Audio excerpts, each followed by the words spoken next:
You ever had someone walk up to your door, smile like they're about to sell you a new roof, and then try to convince you your whole house belongs to them? Because let me tell you, nothing prepares you for the combination of shock, secondhand embarrassment, and pure annoyance that hits you before the real anger settles in. You know what I mean? Mine wasn't a total stranger, technically. She came up one breezy Saturday, introduced herself as Sable Board President of the Meadowlark Owners Association, and flashed a grin that belonged in a dentist's office. "You can't live outside our boundaries," she announced, hands perched on a clipboard like she was about to write me a citation for breathing. "The final word is always ours, and our word is that your parcel is within Meadowlark." Now, I don't usually get rattled, but that was a new one for me. I'd bought this place 6 months back, a little single-story, broad front porch. Craftsman gables, the kind of house you picture when you need to calm down after a tough week.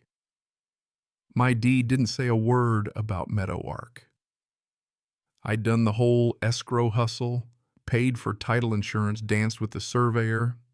Hell, my plat map showed my lot like a keyhole, narrow up front, opening wide at the back, mushroom style. I was the neighbor, not the subject, surrounded on three sides by HOA homes, but not actually in the club. Sable's eyes flicked around porch swing wind chimes, the rosemary and basil I planted when I was feeling optimistic. The only time her smile faltered was when she noticed the solar panels on my garage roof hidden from the street, unless you stood exactly where she was standing on my private walkway. "Those panels will need architectural approval," she declared, making a big show of jotting it down. "And your front door color, not on our list." I just shrugged. "It's my front door, on my not in your HOA house. That clipboard of hers nearly caught fire. We voted to expand the boundary last month. Buffer lots are included. Now the CC Plus and Rs are being updated, but the decision is final." I told her as calmly as I could manage to leave. She did, looking smug, like she'd already won. Sure, I'd cave because I supposedly didn't know any better. But not knowing better isn't really my thing. I'm a systems analyst. My whole job is finding bad assumptions and fixing them before they blow up. I hate conflict, but nonsense makes me itch. 3 days later, a letter shows up from Meadowlark's management company. Immediate action required, all bold, full of past due assessments, threats of liens, $250 for the solar panels, plus $75 for the front door dues dating back to January, over $1,000, just like that. I stood there in my kitchen rereading it, then hauled out every document I had, deed, plat, title, policy, survey. My house was a stubborn peanut in the jar, surrounded but untouched by their CC Plus and Rs. I called the number on the letter. "Woman named Trina answers, sugary as sweet tea. We show your address in Meadowlark." "You show what you want," I told her. "The board doesn't manage me. I'll be sending you a debt validation letter, and I want your corporate registered agent." And I made it clear no more contact except in writing, because this reeked of an FDCPA violation. Trina went cold. I drafted that debt validation letter real careful, included proof title plat, and in bold, "Any attempt to record a lien on my property or misrepresent encumbrances will be met with legal action." Sent it certified. CC the state attorney general and the county recorder, asking them to notify me of any instrument filed against my parcel. Next, I took my paperwork to Mo, my garage-dwelling neighbor who builds furniture and looks like he could anchor a tugboat. I'd seen him in a Meadowlark sweatshirt, so I figured he'd know the score. "Let me guess. Sable," he sighed. "She thinks she runs the county. Your lot's the donut hole.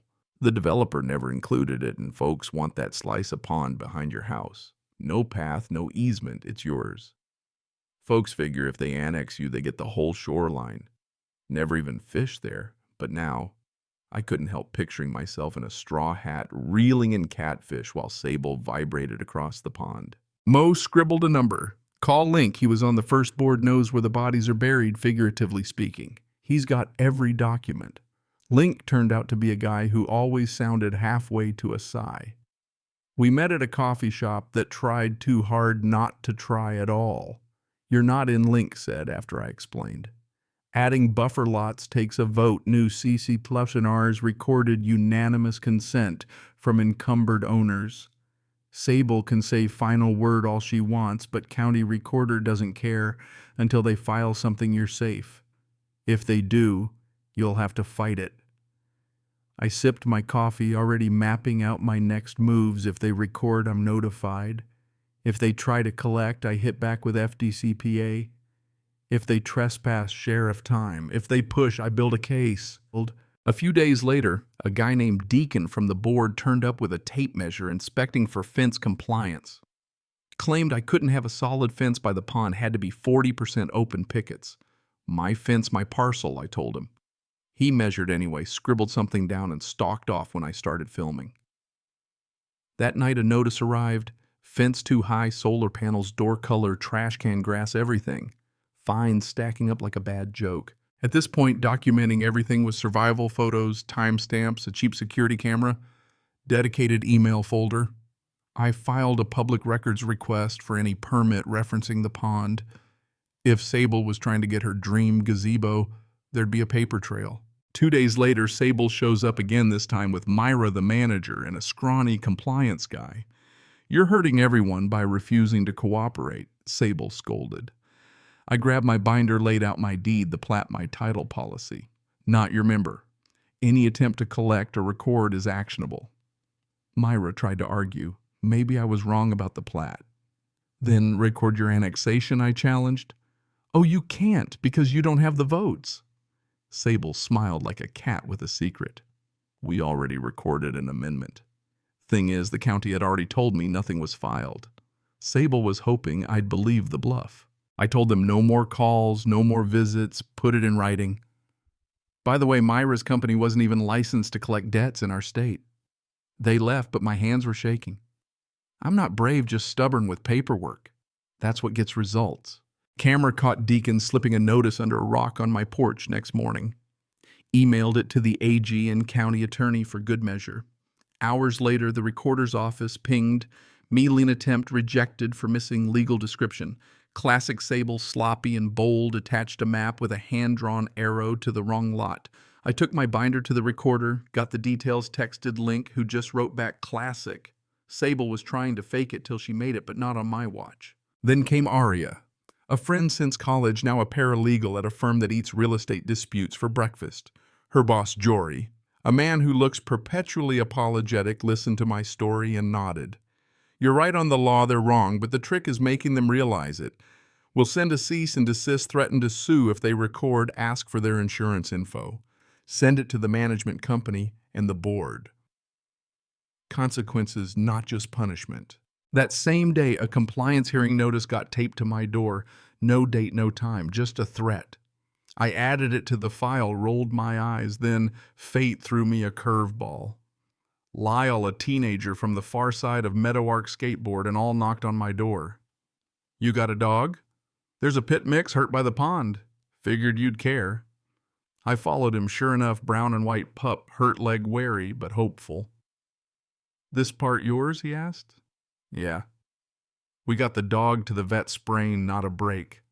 Lyle named her Clover, and she settled in like she'd lived with me forever. Of course, that night Myra emailed no pets over 40 per HOA rules. I didn't answer. Instead, I sent it to the AG for the paper trail. Next morning, the AG's letter arrived. State law prohibits unfair collection, false liens, and maybe I should file with the Real Estate Commission too, which I did. Jory sent the demand letter copying Kent, their lawyer, and the whole board. Cease and desist, provide insurance preserve documents, or else. 2 days later, Mo convinced me to attend the big board meeting, not as a member, just the buffer lot owner. The room was beige, the mood tense. Sable hammered the gavel like she was a judge. Announced boundary expansion, blamed me for delays. But just as things heated up, in walks Daria, the county attorney. Turns out Link had sent her all the documents. "This meeting is out of order," she said coolly. "There's a jurisdiction question. Don't enforce rules on the buffer lots until it's settled." Sable sputtered, "We have the final word." Daria didn't even blink. "Not on property you don't control. This isn't philosophy, it's title. A neighbor piped up, worried about dues. I got my say. I'm not your member, just your neighbor. I pay my taxes, maintain my place, and I've been harassed and threatened by your board. You keep letting them do it, you'll all pay for it. The room shifted. Sable doubled down anyway. We will proceed with enforcement as planned. You'll hear from mine, I shot back. That night I decided to really draw the line literally. It would involve Mo's fishing boat, Lyall's drone, and the zoning code. The HOA landscapers had been mowing right up to my bank, drawing invisible lines, and now it was time to make them visible. Mo still had his old fishing boat. We loaded it up with buoys, rope, paddled out to my strip, and ran a floating line along the boundary. Deacon blustered. Daria appeared just in time. That's private shoreline, he can mark it. Lyall flew his drone overhead, filming the line. The HOA's landscapers stopped at the buoys. The footage showed them respecting the new line. I filed a notice of non-association with the county, made everything official. Predictably, the board held a hearing anyway, fined me, threatened to record. My lawyer gave them 4 days to back down or get sued. They blinked, then doubled down. Special assessment, more threats. Then Lyall's drone caught Sable and Deacon trying to staple caution tape to my markers. I called the sheriff, trespass, criminal mischief. The board tried to record another lien. This time my lawyer filed for a restraining order. In court, the judge asked 3 questions. Was my property subject to CC plus an Rs number? Was annexation recorded before I bought them? Did they record a lien anyway? Yes. Temporary restraining order granted. Bring me law, not vibes. After that, Deacon quit. Sheree took over and asked how to fix things. I told her, move your gazebo, stop pretending. I owe dues, repair my slope, and if you need to work on my bank, ask for a license. The AG moved quick. Myra's emails helped, showing the whole scheme. The management company got hit with penalties, had to notify every client they can't collect from non-members. We settled, lien removed, I'm not in Meadowwork, they pay my fees, correct the record. Permanent injunction, voluntary license for emergencies. Gazebo permit, denied. Sable, voted out code enforcement, killed their fountain pump. Eventually things calmed. Lyall made a video of Clover running along the bank. County ran a property rights workshop, neighbors painted their doors wild colors. Sable moved away. Sometimes I stand there with my coffee and look at that muddy strip, just stones, sedge ducks gliding by. It's not glorious, but it's mine, and that's enough. So what do you think of friends? Where do you draw the line between neighborly and nosy authority and overreach? Ever had to defend what's yours? Even if it was just a few feet of mud and a stubborn sense of right. Drop a comment. Share your war stories, your wins, your losses. Because if there's one thing I learned, it's that justice doesn't come from the loudest voice in the room. Sometimes it comes from the quiet paper in the drawer and the neighbor willing to stand with you.